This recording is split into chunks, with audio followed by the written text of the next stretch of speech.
colaboradores, gentequefala.com.br, também nossa fanpage, Facebook/programa Gente que Fala. Para você participar, o chat no site da UTV, também o WhatsApp 974012235, e temos ainda um telefone que fica à sua disposição, é São Paulo 11-5052-6622. Participando desta edição de Gente que Fala, deputado estadual Edson Giriboni, filiado ao PV.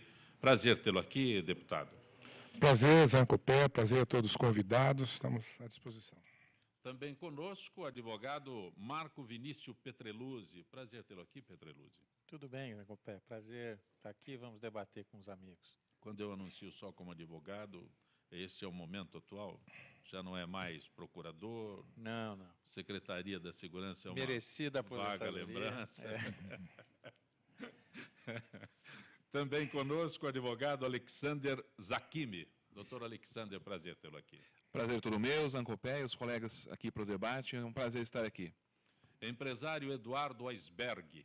Pronunciei corretamente, Eduardo? Pronunciou, sim. Muito obrigado pelo convite e um prazer participar dessa mesa. Quando eu anuncio como empresário, o teu setor é o setor de sorvete, indústria de sorvetes, é todo isso? o setor de sorvetes, máquinas, equipamentos, insumos, toda a cadeia produtiva. Depois a gente saboreia um sorvete com mais, com mais empenho aqui neste Gente que Fala. A Prefeitura de São Paulo investiga suspeita de desvios em repasses milionários ao Fundo Municipal dos Direitos da Criança e do Adolescente. Desde 2005, o FUNCAD já destinou quase 300 milhões a mais de 900 entidades conveniadas, mas há denúncias de que funcionários da Secretaria Municipal de Direitos Humanos favoreçam algumas instituições de fachada. O relatório com as conclusões do procedimento interno deverá ser divulgado no início de 2016. Deputado Giriboni, advogado Alexander Zakimi, o empresário Eduardo Weisberg e o advogado Marco Vinícius Petreluzzi. Por favor. Pode ser? Mais uma notícia ruim para o Brasil, né? Ultimamente o brasileiro tem sofrido aí, né, um impacto grande de denúncias, de desvio de dinheiro público. Isso vai desacreditando as instituições no Brasil. Mas, por outro lado, eu vejo também que as investigações estão avançando, né? Eu acho que é um processo que o Brasil está passando, evoluindo, e esperamos que, se constatado mesmo os desvios, a má utilização, que os responsáveis possam ser exemplarmente punidos, né? Petreluzzi, há uma outra denúncia também sobre a má utilização de recursos oriundos de multas na cidade de São Paulo. Não apenas isso, eu me lembrei agora e estou acrescentando uma outra informação que está sendo veiculada nesta manhã. Na verdade, Zancopé, o Brasil ainda vive um momento, eu diria, transicional nessa questão do combate à corrupção, né? Acho que nós vínhamos de uma situação de muita facilidade, né? Felizmente, foram criados vários órgãos de controle, a legislação está, hoje em dia, um pouco mais dura, né? Nós temos alguns instrumentos, como a colaboração premiada, que eu acho é um instrumento moderno. Tem muita gente que não gosta, tem muita gente que acha que é delação, que é uma coisa moralmente reprovável, mas não há sociedade moderna hoje que não necessite de um instrumento como esse para a produção de prova. E eu sou um otimista. Eu acho que as coisas vão melhorar. A lei anticorrupção para atividades empresariais é uma lei que ainda não pegou, mas que vai pegar. Você fala isso, eu fico assustado. Não, porque leva um tempo, Zancopé. Isso é normal, não é nada de errado. É que é uma lei recente, né, de 2013. Então, os agentes públicos que vão lidar com ela, principalmente a CGU e as corregedorias de prefeituras, governos do Estado, ainda estão aprendendo o que significa essa lei. Ela traz instrumentos novos, a leniência, que é a colaboração premiada para a empresa, né? É um processo de aprendizado. Ela já vem sendo utilizada no âmbito da Lava Jato, né? Aonde se fez uma coisa que, no meu modo de ver, é muito importante, Quer dizer, aquela força-tarefa de promotores que cuida do caso, de procuradores da República, eles foram colocados na condição de promotores do fato e não do caso. O que é isso? Quando eles fazem o acordo de colaboração ou qualquer outro acordo, eles englobam também a leniência para as empresas. Então, eles têm condição de cuidar dos aspectos penais, administrativos, anticorrupção. Isto favorece o ambiente para que se possa produzir prova com colaboração. Por isso que as empresas também estão fechando acordo. Não são só os réus, porque lá é uma jurisdição penal, deveria, em tese, atingir apenas os réus. Então, eu acho que isso é um avanço significativo. E acho que o Brasil caminha de uma forma bem consistente para não só reprimir adequadamente, como compreender o papel da corrupção e o espaço que a corrupção tem em nosso país. Eu amanhã vou participar de uma reunião que a Fundação Getúlio Vargas promoveu, que criou um núcleo de estudos sobre as questões relativas à corrupção. Por exemplo, o Brasil não tem um cálculo adequado ainda, bem feito, qual é o impacto da corrupção na vida das pessoas, né? Tem um monte de coisa ainda a ser feita, mas isto passou a ser uma coisa importante. O Datafolha coloca, primeira preocupação do brasileiro, corrupção. Isso é um avanço, porque não é que a corrupção aumentou ou diminuiu, ela começa a ser desvendada, e isso eu acho que a gente tem que comemorar. Doutor Alexander? Muito bem. Sabe, Zangopé, eu estava ouvindo os colegas comentar. Na verdade, eu acho que duas situações são importantes e têm que ser exercitadas. Primeiro, um controle. Existe margem exatamente para um favorecimento indevido em razão de que a pessoa, ou aquele que detém, portanto, o poder para distribuir recursos, opera, na verdade, sem controle. Um controle adequado, devido, e um controle, na verdade, que seja operado com transparência. Nós trabalhamos com esta perspectiva. À medida que você tem controle, por um lado, e transparência, portanto, por outro, na verdade, a pessoa vai se sentir muito mais fragilizada. E esta circunstância, na verdade, que nós já temos aqui desde 2005, se nós tivéssemos instrumentos de controle e de transparência, serão verificadas, na verdade, muito antes. Veja, nós estamos em 2015, 10 anos depois do início dessa circunstância, é que acabam descobrindo, né, esse desvio. Então, são duas situações que eu acho que trago aqui, dois pontos são importantes. O controle e a transparência. Eu acho que são fundamentais, exatamente, para as questões públicas, né, e eu acho que isso devia ter sido operado, portanto, há mais tempo. É uma ação suprapartidária. Se vem desde 2005, não há nem como dizer este partido e aquele partido. Por favor. O que eu sinto realmente que o país todo está sofrendo com essa situação. E as instituições estão tentando de defender a indústria, o Estado, as pessoas, mas ainda falta que seja mais célere. A gente está sentindo que o país está parado, estagnado. Nós não temos perspectivas de crescimento. A gente sente na indústria o negativismo. A gente está perdendo as indústrias, vai só para o comércio, e tudo isso envolve a economia como um todo, que faz com que o país retroceda e não avance.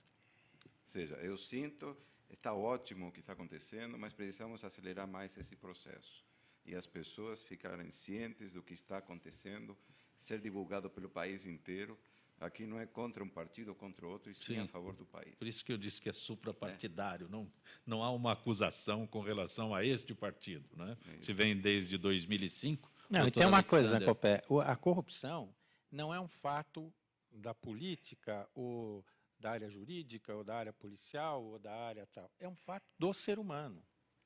Então, você vai ter corrupção em qualquer local onde você tenha alguém tomando conta de dinheiro que não é seu. O que a gente tem que fazer é criar instrumentos para que isso seja combatido de forma eficaz. E digo, corrupção, hoje em dia, não se fala mais só em corrupção na área pública. Na área privada também existe corrupção. Sempre existiu. Só que ela juridicamente não é tratada como tal, ela é tratada de outra forma, né? Mas eu acho muito importante, até para você dar consistência a um debate sobre o tema, despolitizar isso do ponto de vista partidário. Porque, olha, Tem gente séria e tem gente que não é séria em todos os lugares, em todas as profissões, em todos os partidos, né? Isso é um problema do ser humano. Então, se a gente partidarizar, aí as coisas não avançam. O senhor quer acrescentar alguma coisa? Não, eu acho que eu concordo Perfeito. com o doutor Marcos. O senhor passou recentemente pela prova das urnas, não é? O senhor vem de uma eleição recente. O mandato do senhor como deputado estadual é o primeiro? Terceiro mandato como deputado estadual. Mas eu estou fazendo esta pergunta sobre a prova das urnas, porque são 3 eleições com urnas eletrônicas. E é provável que no próximo ano, já nesta eleição municipal, não tenhamos a utilização destas urnas eletrônicas. Vamos, de novo, marcar no papelzinho ali. A alegação é falta de verba, né? Esse contingenciamento, esta redução de gastos atinge também a nossa eleição. Como o senhor analisa? Eu não sei se o Petreluzzi, eu sei que passou pelas urnas, não é? Mas eu não sei se o doutor Alexandre e também o Eduardo passaram, alguma vez tiveram essa experiência de ser votado, mas é aquele retrocesso de voltar ao papel. Não sei se é um retrocesso. Eu não sei se é um retrocesso. Em termos de tecnologia, avançou com as urnas eletrônicas. Sem dúvida, você volta às eleições aí de 2000, as eleições anteriores. Eu não sei se isso vai se sustentar, né? É um fato novo, mas, em termos de conceito, é uma questão operacional, né? Eu acho que não altera o conceito da eleição, dos candidatos, do eleitor votar. Você vai ter um processo um pouco mais demorado, mas, em termos de representatividade, eu não vejo diferença. Doutor Alexandre? Na verdade, o governo acaba contingenciando as despesas para que, na verdade, possa fechar as suas próprias contas dos seus gastos. Dos gastos absurdos e dos crescentes gastos que veio praticando já ao longo dos anos, ele tem, na verdade, contingenciar, veja, não só do judiciário, mas de todos os setores, exatamente para conseguir fechar uma conta mais equilibrada, por conta da própria lei de responsabilidade fiscal, de uma série de outras coisas. Só que, no que pertine à questão das eleições, tem um prejuízo. É um prejuízo por conta, na verdade, que as eleições são feitas com urnas eletrônicas, tem uma questão toda de confiança. A população, muito embora se possa até pregar a desconfiança quanto possíveis fraudes, mas a população, de modo geral, confia exatamente no sistema e, portanto, confia também no próprio resultado. Este contingenciamento não é interessante. E eu acredito que seja um susto que o governo esteja tomando, né, e que adiante vai, na verdade, liberar a verba para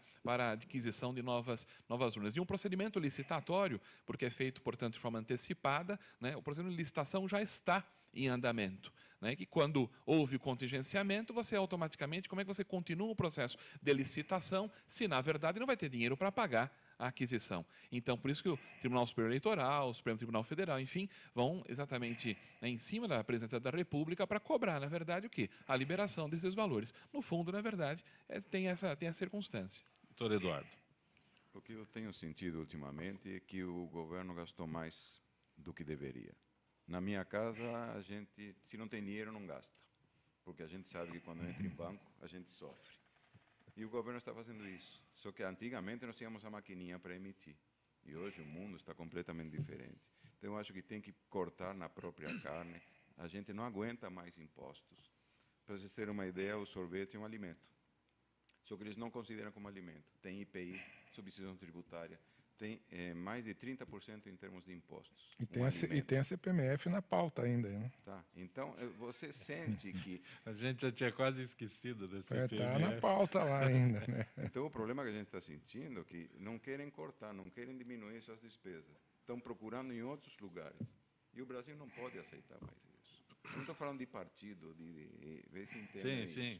Mas é super partidário, como você disse.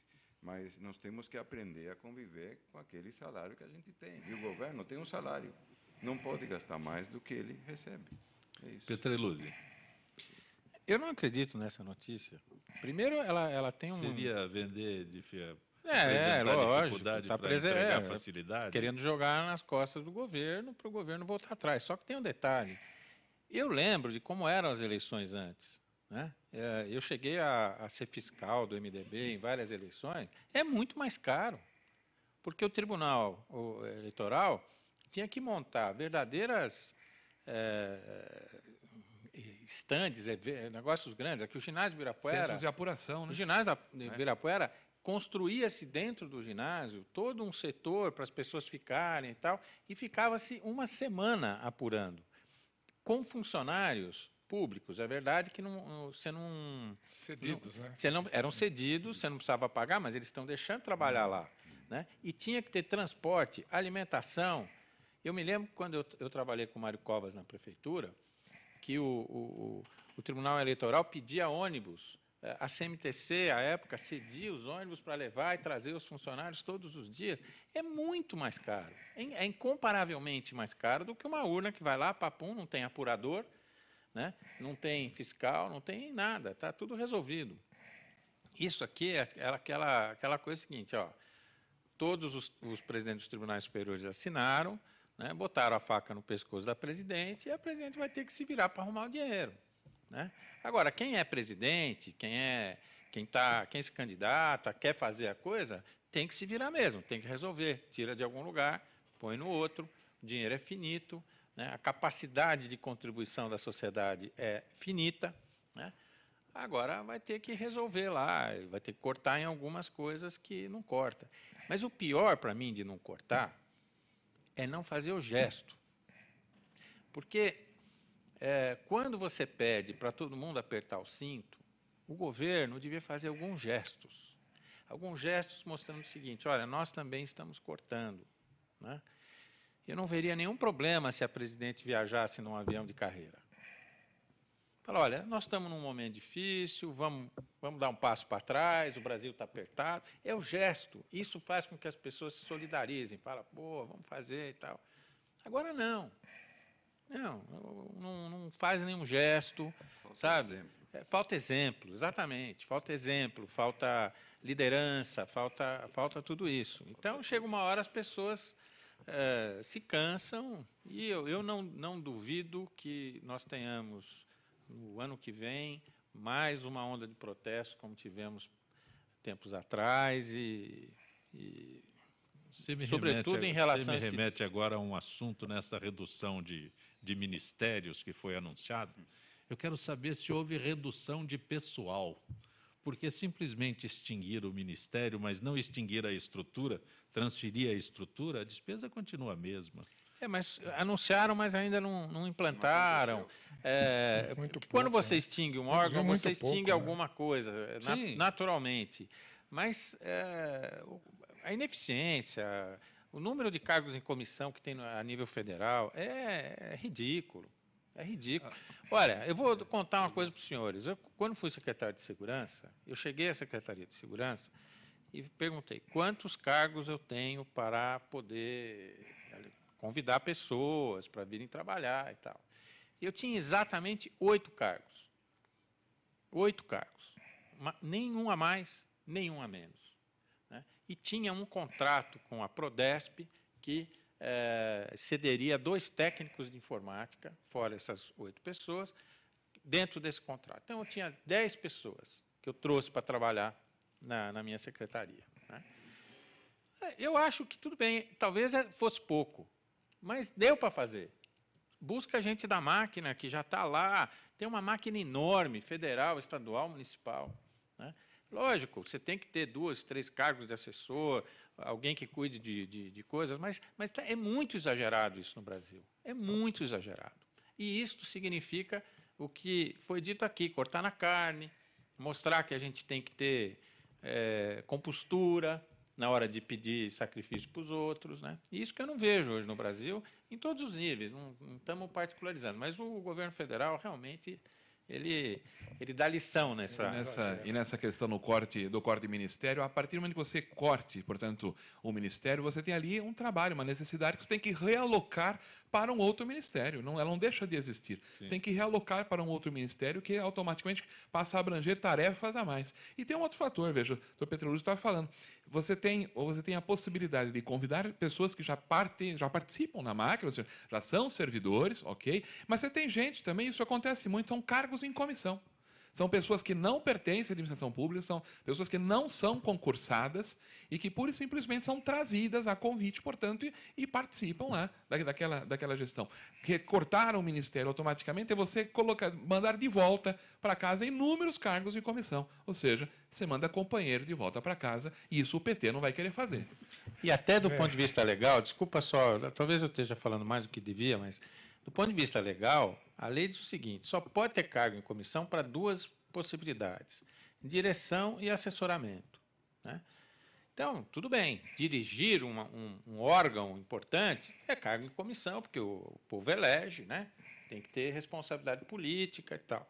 E assessoramento é da pessoa que dirige, só para isso. Se você olhar tudo que tem, a maioria não cabe nisso. Isso, inclusive, tem motivado o Ministério Público a entrar com várias ações civis públicas, né, para cortar cargos, etc. E, infelizmente, em muitos casos, com sucesso.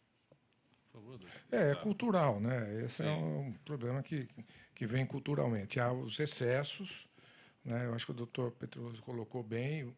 Você tem eu fui secretário também, muito poucos cargos de confiança na secretaria, a maior parte quem tocava saneamento e recursos hídricos. A maior parte do que foi de responsabilidade da secretaria era funcionários concursados, funcionários efetivos e muito pouco gente da cargos de livre provimento, que é a estrutura próxima ao gabinete, o assessor parlamentar, o chefe de gabinete, alguns poucos cargos. Então, o poder público já tem muito funcionário de maneira geral. Não há necessidade de tantos cargos de livre provimento. Agora, Brasília dá um mau exemplo, né?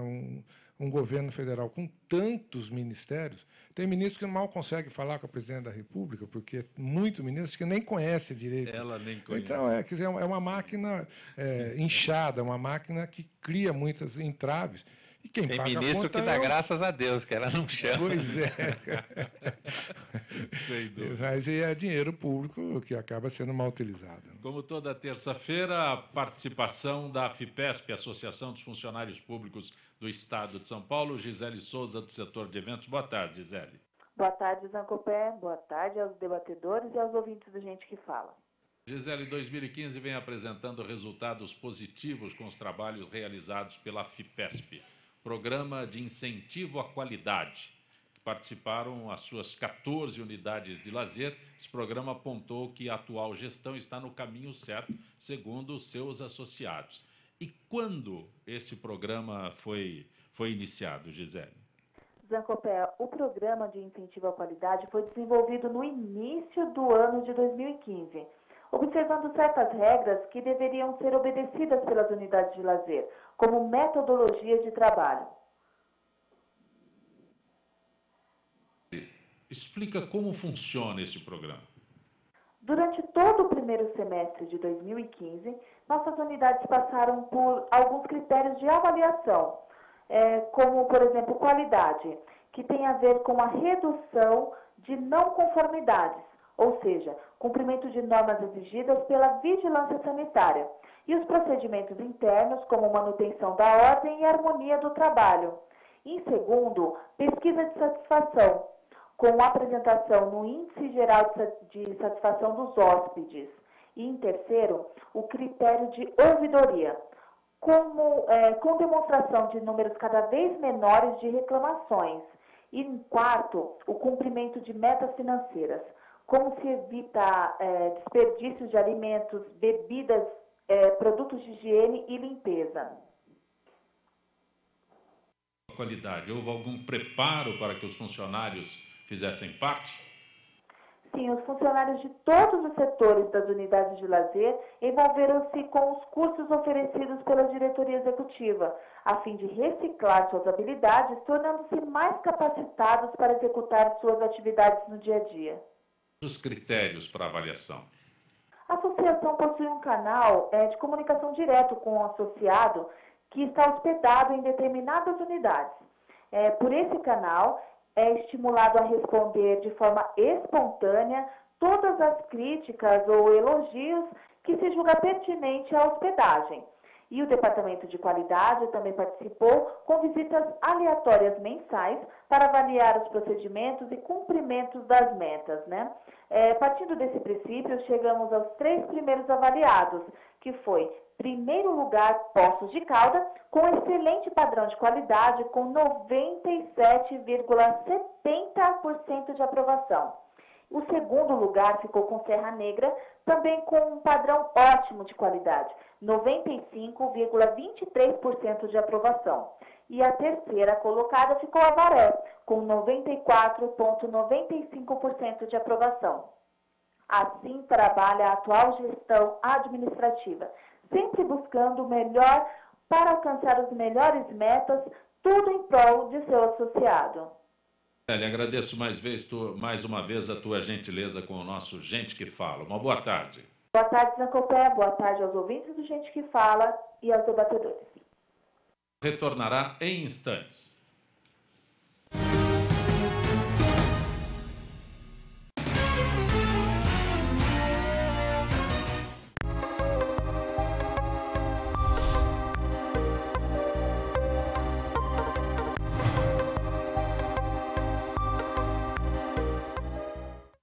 Oi, eu sou Letícia Spiller e quero convidar vocês a fortalecer o movimento que quer criar uma lei para acabar com o desmatamento no Brasil. Nossas florestas não podem mais ser destruídas. São elas que garantem a nossa qualidade de vida. Eu quero floresta em pé, água fresca, clima ameno e desmatamento zero. E você? Participe, assine a petição.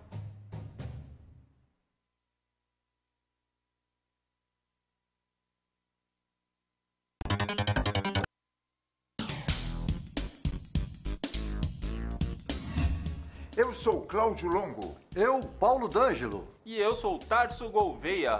Nós apresentamos todas as terças-feiras, às 9 da noite, aqui na altv.com.br, o Família Palestra TV, um programa esportivo onde você sabe de tudo sobre o Palmeiras, aqui na TV da internet.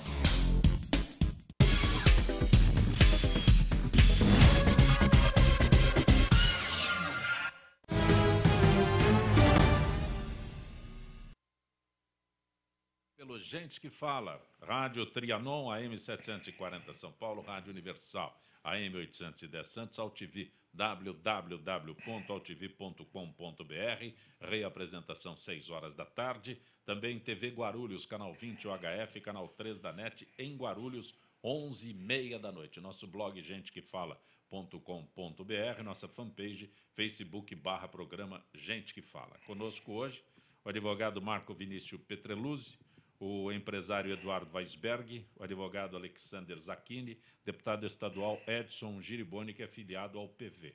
Deputado, o senhor é autor de uma lei criando o ICMS verde. É bem específica a lei, ICMS verde. A gente fica preocupado, já arruma mais um. Não, mas, primeira coisa, não é aumento de imposto, não aumenta a carga tributária. Então, quem isso, por favor. Seria uma irresponsabilidade querer ficar. O empresário já tremeu ali, né? Já tremeu aqui. O doutor Eduardo já tremeu aqui. Não é aumento de imposto. O que acontece? O ICMS que o Estado arrecada, 75% fica com o governo do Estado, para distribuir entre as suas obrigações, e 25% desse ICMS é distribuído aos 645 municípios do Estado de São Paulo. Existe uma lei que regulamenta e os critérios para calcular o quanto cada município tem dessa chamada cota à parte do ICMS. Eu sou lá da região de Itapetininga, da região sudoeste do Estado de São Paulo. E ali, um município de Capão Bonito fez uma lei municipal, alguns anos atrás, proibindo o plantio de floresta artificial no município. E outros municípios também estavam trabalhando nesse sentido. A floresta artificial é uma atividade econômica legalizada no Brasil. Só que o que vem ocorrendo? A madeira é processada longe desses municípios, 400, 500, 600 quilômetros, porque tem viabilidade econômica. Então, todo o ICMS do processamento da madeira fica longe da região. Na origem. Não, fica no destino, para as fábricas que processam a madeira. Sim. Então, esses municípios entram com terra. Capão Bonito tem em torno de quase 50% da sua área territorial, por exemplo, com floresta plantada. E não tem nenhum benefício com o ICMS do processo da industrialização dessa madeira. Então, o meu projeto, o 451, foi a inclusão de florestas plantadas também como um dos critérios para distribuir o ICMS, fazendo com que esses municípios pudessem ser recompensados por ceder território para plantio de floresta artificial. No decorrer do processo, eu recebi 2 demandas do governo do Estado. Uma para aumentar a área de preservação ambiental, que já existe no projeto do ICMS, também como um critério. E uma outra demanda para a inclusão de população carcerária também na distribuição, no cálculo da distribuição do ICMS, para recompensar um pouco aqueles municípios que recebem presos de outra cidade. E aí nós fomos fazendo o ajuste. Os municípios que têm presídios, eles já não são beneficiados? Não, nem institucionalmente não. Nenhuma compensação. Pois não. Pois não, pode. O que existe, na verdade, o governador não decide pura e simplesmente onde vai ter presídio e vai lá e coloca sem que haja uma discussão, na verdade, com os prefeitos das localidades. Nem sempre. Veja, existe. Nem sempre. Pelo menos em algumas circunstâncias que eu verifiquei, os prefeitos da localidade foram consultados, foram verificados. O que existe é uma compensação, vamos dizer assim, no sentido que, olha, estou trazendo para cá um presídio, mas vou trazer também um hospital, vou trazer também isso, aquilo. Existe aí uma conversa nesse sentido. Se é cumprido ou não, a gente não sabe. Não é bem assim. No Oeste Paulista, eu cansei de ver prefeito vir pedir para pôr um presídio. Sim. Porque você põe um presídio em uma cidade, você já põe um acréscimo na economia de uma cidade pequena gigante. Gigante. Mas Agora, o problema, desculpa, estamos saindo do assunto, deputado, mas por oportunidade. É que está incluído, foi incorporado ao projeto. O problema é que as cidades que têm presos, porque produzem presos, é que deviam ficar com os presos. São Paulo, por exemplo, não quer ficar com os presos. E precisaria. Isso gera custo. Isso aí é uma outra história. Mas parabéns pela iniciativa, deputado. Achei muito interessante. Então, aí incorporou o conceito do projeto. Você vai aumentar um pouco o repasse do ICMS para cidades que combatem a poluição, tem mais áreas verdes, tira um pouquinho das cidades industrializadas, muito pouco, porque senão você teria uma dificuldade de aprovar na Assembleia. Então, você tem um ganho ambiental. Tira um pouquinho de quem polui muito e recompensa quem preserva áreas verdes. Por exemplo, o município de Poranga, no Vale do Ribeira, mais de 80% da área territorial é área de preservação ambiental. Lá tem limitações para se desenvolver, mas o combate aos gases de efeito estufa que o município de Poranga atua, tira um pouco da poluição de Cubatão, de Paulínia e assim por diante. Então, é tirar um pouquinho de quem polui para quem combate a poluição, ganho ambiental. No cálculo do projeto da lei, que foi feito o impacto em cada um dos 645 municípios, nós vamos tirar muito pouquinho dos municípios que têm a receita per capita maior do Estado, portanto, os municípios mais ricos, e transfere um pouco para aqueles municípios mais pobres em termos de receita per capita. E tira um pouquinho dos municípios que têm os melhores indicadores sociais, IDH, Índice Paulista de Responsabilidade Social, e transfere um pouco para aqueles municípios que têm os piores indicadores sociais. E recompensa um pouco os municípios que recebem presos penitenciários. Então, é um projeto Robin Hood. Né? Você tem um ganho ambiental, um ganho econômico, um ganho social e um ganho penitenciário. O projeto está tramitando na Assembleia, convenceu os demais 93 deputados do alcance do projeto. Esse assunto já foi até discutido com o governador Geraldo Alckmin, e para o Estado isso não interfere, porque é só a redistribuição. E se nós pegarmos o que cada município recebe per capita do ICMS, nós temos uma injusta distribuição. Tem município que recebe mais de R$7 mil per capita ano, enquanto outros recebem R$250, R$300 per capita ano. E, normalmente, os municípios que recebem mais são os mais ricos, os que têm melhor qualidade de vida e o que mais agride o meio ambiente. Doutor Alexandre, o senhor é paulistano? Sou paulistano, que quando o Petreluzzi se referiu a prefeitos que vêm ao governador pedir um presídio, isso é comum. Agora eu vou falar como repórter, que sou jornalista. Aí ele volta para a cidade dele e a cidade grita, porque vai receber um presídio, vai receber uma população e não gosta. Aí ele fala, o governador é que me obrigou a aceitar. Isso é comum. Comum. Como eu sou do interior, eu sei muito disso. Mas depois o presídio, o presídio porque antigamente você tinha a cadeia e o presídio. Sim. Tá? A cadeia era sinônimo de insegurança. A cadeia, do jeito que ela era uma coisa horrível. Quando o governo Covas assumiu a primeira vez, estava numa situação calamitosa. Você tinha quase 50 mil presos em cadeia, que era um negócio mal arrumado e tal. Hoje está praticamente tudo em presídios e centros de detenção provisória, que são cadeias muito mais seguras, né? E roda a economia. Roda a economia. Depois as pessoas acabam até se habituando. Normalmente, aqueles prefeitos que solicitam presídio são municípios muito pequenos, que têm uma economia muito estagnada. Os municípios já de porte médio, um pouco maiores, têm uma rejeição muito grande. E há uma briga, né? Como deputado, recebe pressão de prefeitos, de vereadores. Vai mandar um presídio para a minha cidade, protesto contra o presídio. Então, é um assunto polêmico. A questão do ICMS era uma maneira de compensar, você tirar um pouco. Falar, olha, você está recebendo o presídio, você vai aumentar serviço de saúde pública, serviço de infraestrutura, serviço de social. Você onera a prefeitura que recebe um presídio pelos novos serviços. Mas, a hora que você aumenta um pouco o repasse do ICMS, você dá uma garantia que esse município será recompensado por receber presos de outras cidades. Mas, deputado Giriboni, e a grita daqueles que poderão se sentir prejudicados numa eventual redução? Muito pouco, não chega a 1% quem mais perde da receita total. Essa foi a preocupação, porque cada vez que você altera a lei, você tem um impacto lá da receita total. Isso, quem mais perde é 1 e pouco por cento da receita total. Mas são os municípios mais ricos. Então, mas se você tem que usar um pouco, senão você continua com essa. E isso, na verdade, deveria ser mais. Dentro de uma lógica de justiça social, o ICMS distribuído aos municípios devia ser igual per capita. Perfeito. Né? Por que uns municípios recebem muito e outros muito pouco? Então, vamos dizer, em suaves prestações, aqui é um avanço. Muito bom, parabéns. Eduardo Weisberg, o senhor é setor de sorvetes. Sim.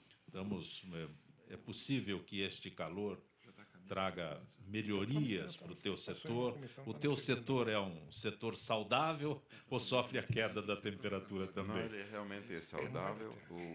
O nosso maior problema no Brasil é cultural, ou seja, as pessoas não entendem que o sorvete é um alimento que pode ser consumido o ano todo. E uma briga sadia que a gente tem como entidade da gente divulgar realmente esses benefícios do nosso sorvete. Anterior ao nosso intervalo, o senhor falava como empresário. Eu gostaria que o senhor traçasse para a gente o que se pode ver nos próximos 2 anos o empresário, o que o empresário viabiliza ou enxerga lá na frente. A gente enxerga 2 anos ainda terríveis. A gente enxerga que o próximo ano vai ser de negativo e, no máximo, 2017, a gente conseguirá atingir o equilíbrio do 0 a 0. Ou seja, iremos perder entre 3 e 4 anos em termos econômicos. Perguntar, com o aquecimento global, temperatura mais alta, não tem aumentado a venda de sorvete? Não tem uma ligação? Porque eu sei porque minha mãe teve uma sorveteria durante muito tempo na minha cidade de Itapetininga. E no verão era fila para tomar sorvete. No inverno não vendia nada. Com a temperatura média subindo, esses picos de calor, deve ter, acho que, aumentado a venda. Tem né? contribuído, mas não aumentou como deveria. Falta dinheiro no Brasil. Bom, esse é o lado ruim, né? O problema é econômico hoje, não é só. Mas o mercado, cultural é econômico. Os números, o senhor me corrija, os números falam em até 10% de um crescimento neste ano. Não, esse ano realmente, o primeiro semestre tivemos um crescimento de 3 e poucos por cento e o segundo semestre está caindo. O porquê do crescimento nosso? Tem regiões no Brasil que estão crescendo muito percentualmente, que é Norte, Nordeste, Centro-Oeste. a parte sul-sudeste já está ela estabilizada. Tá? Mas, mesmo assim, está tendo um pequeno crescimento. Nós vínhamos em crescimento bem maior. Para vocês terem uma ideia, nós temos, desde 2003, que a gente começou a fazer o levantamento como uma associação, que foi criada em 2002, nós crescemos 90% em termos de consumo em 11 anos. E em termos de consumo per capita, quase 68%. Então, realmente, o brasileiro começou a gostar e a entender que o sorvete alimenta. Nós defendemos muito os problemas de tabus, paradigmas. Não toma sorvete que você vai ter gripe. Já ouviram falar essa frase? Alguém já tomou sorvete sabor vírus? É verdade. Então, realmente, são esses tabus. Ou a vovó fala, não toma que vai te fazer mal para a garganta. Quando a gente opera das amígdalas, o médico recomenda o quê? Sorvete. É a compensação. Quando vai no dentista, a melhor coisa que existe depois é um sorvete. Ele é vasoconstritor, é analgésico, ele dilui, ele derrete e você é alimentado. Mas são tabus que atrapalham. Nós temos verificado a vinda, na verdade, dessas empresas estrangeiras para o Brasil. Isso impôs, na verdade, uma nova forma de trabalho, teve alguma resistência à indústria nacional com relação a esta vinda ou conseguiram acomodar? A gente enxerga bem. Por quê? Primeiro que o único mercado no mundo que está crescendo como o Brasil tem crescido. Tá? Estou te falando, quase 100% em 11 anos de crescimento de consumo, são poucos países no mundo que têm. Todos os países mais avançados, mais ricos, não têm esse crescimento. Ou estão estagnados, ou dá 1%, 2%. Não tem mais aonde. O Brasil não. O Brasil aprendeu a tomar sorvete, a consumir sorvete. E eles começaram a enxergar isso. A tua produção específica qual que é? Porque a cidade de São Paulo, pelo menos aqui, onde a gente vive, teve um crescimento enorme de sorveterias. Né? Não sei qual é o termo correto. A gelateria é aquela mais tipo italiana, tipo argentina, que é um sorvete mais sofisticado, mais premium.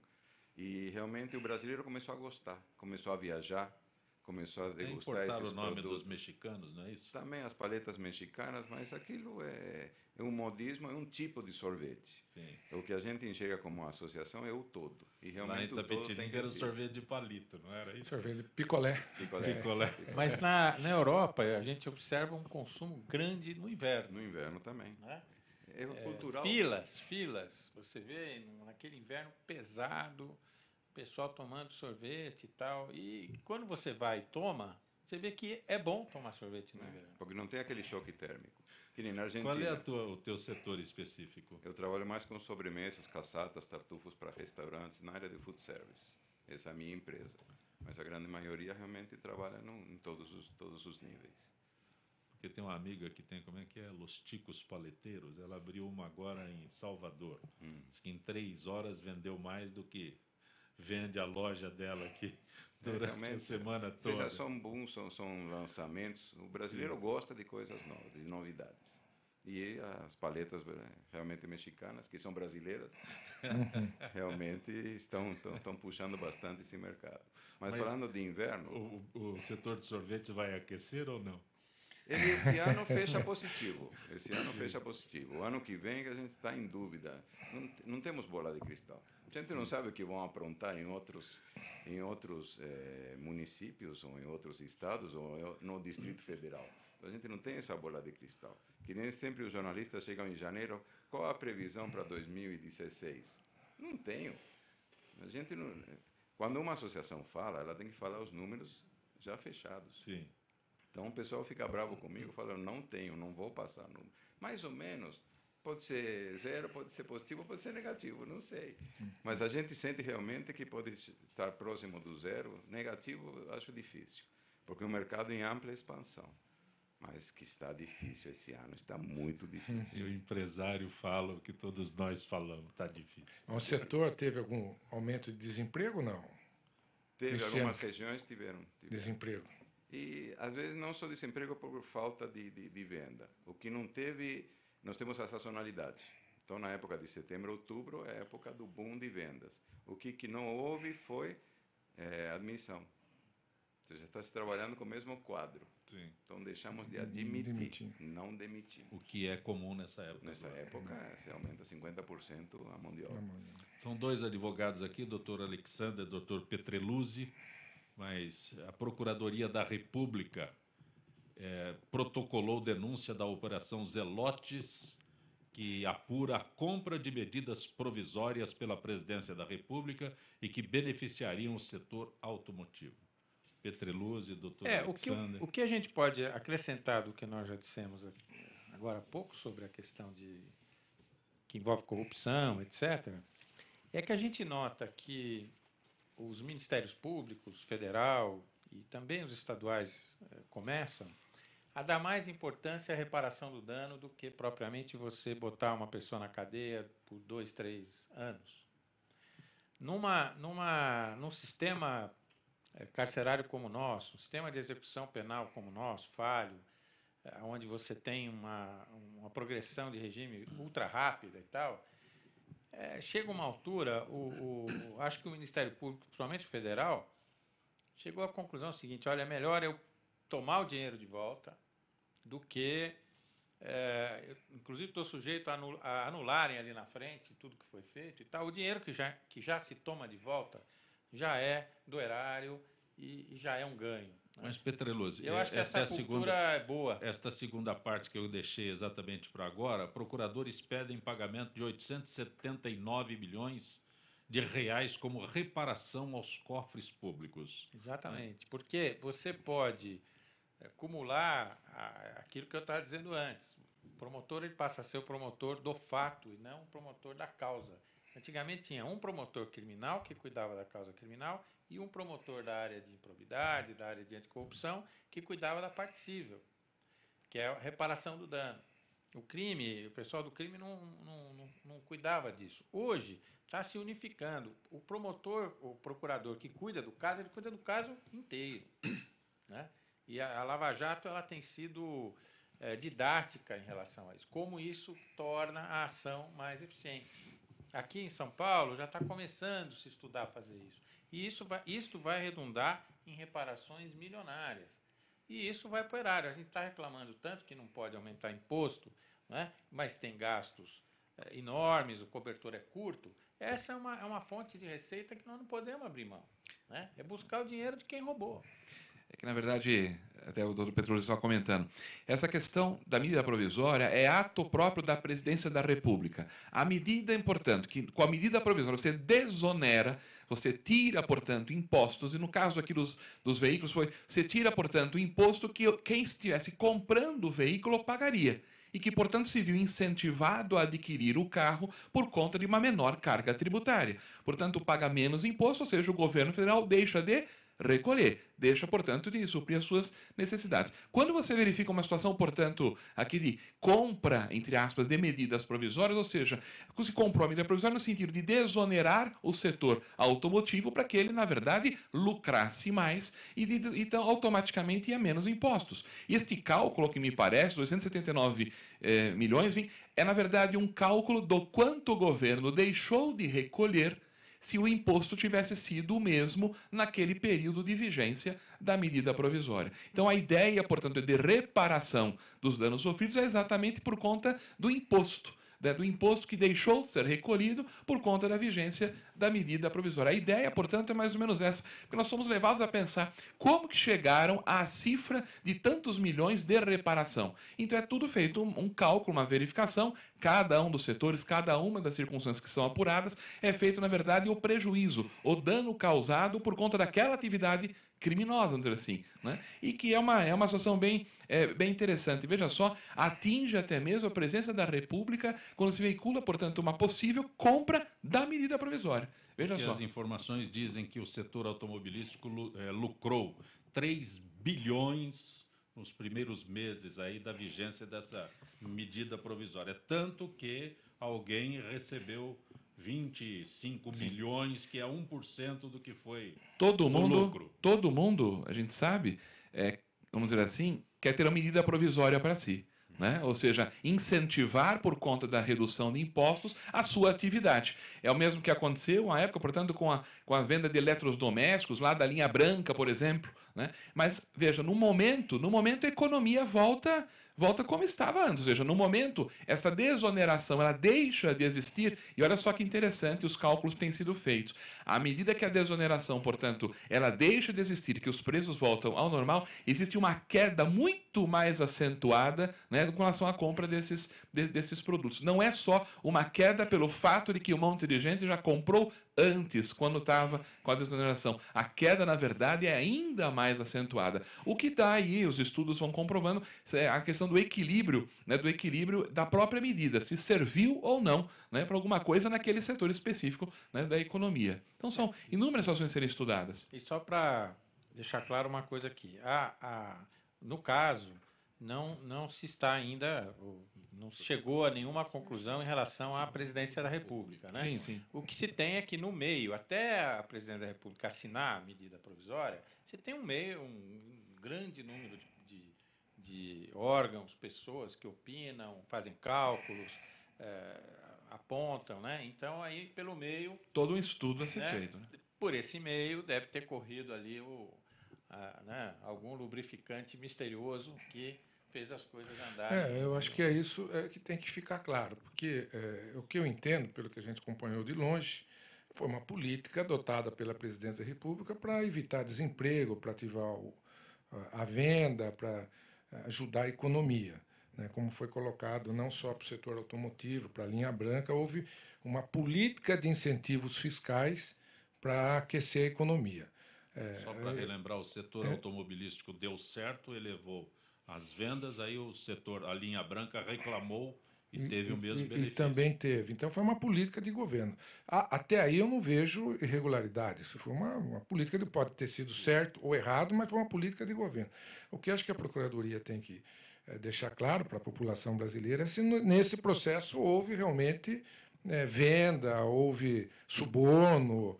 Aí sim nós teremos um caso de corrupção. Mas o fato de dar uma desoneração para um setor durante um determinado momento, outro momento, eu não vejo como uma irregularidade. Houve vejo uma política de governo, crescimento da economia. Agora, cabe aí apurar se houve... consumo interno.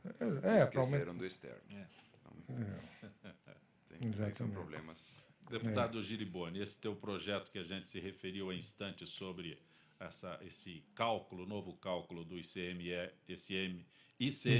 verde, existe alguma perspectiva do senhor com relação à aprovação, em termos de tempo? A Assembleia, você não tem um controle do tempo. Essa nova versão, com a inclusão de mais área verde da população carcerária, ele já passou por uma comissão, está agora para ser pautada na Comissão de Constituição e Justiça, que são o trâmite normal interno, para poder ficar pronto para ser votado. Coloca por setores, assim, isso dificulta, porque o senhor está colocando, né, benefício para quem tem uma área plantada, para quem planta, para quem tem a sua área de preservação e também no sistema carcerário. Essa divisão dificulta? Não, facilita, porque você aumenta a quantidade de municípios que serão beneficiados. Eu acho que é um projeto que engloba as variáveis possíveis, né, hoje, para poder distribuir de uma forma melhor o ICMS. E essas variáveis colocadas chegam nessa distribuição que você tem esse ganho econômico, ambiental, social. Então, é um projeto que, conceitualmente, ele é muito defensável, né? Na hora que você apresenta os números, é difícil alguém ficar contra. Deputado Edson Giriboni, agradeço a tua gentileza de ter participado do nosso Gente que Fala. Muito bom tê-lo aqui. Eu que agradeço a oportunidade de participar de um debate tão rico como foi hoje aqui. A gente tivesse mais tempo, né? A mídia, o tempo é curto, né? Acho que a gente teria aí muitos assuntos importantes para continuar discutindo. Doutor Alexander Zakimi, grato por ter vindo ao Gente que Fala. Obrigado pelo convite, é sempre um prazer estar aqui com vocês e agradeço também a presença dos colegas. Obrigado.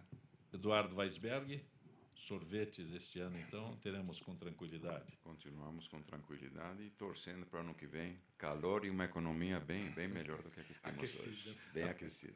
Só para registrar, o senhor é presidente da Associação Brasileira das Indústrias e do Setor de Sorvetes, é isso? Isso mesmo. Grato por ter encontrado um espaço na tua agenda. Eu que agradeço a oportunidade de poder falar do nosso sorvete. Petreluzzi, Marco Vinícius Petreluzzi, sempre bom tê-lo aqui.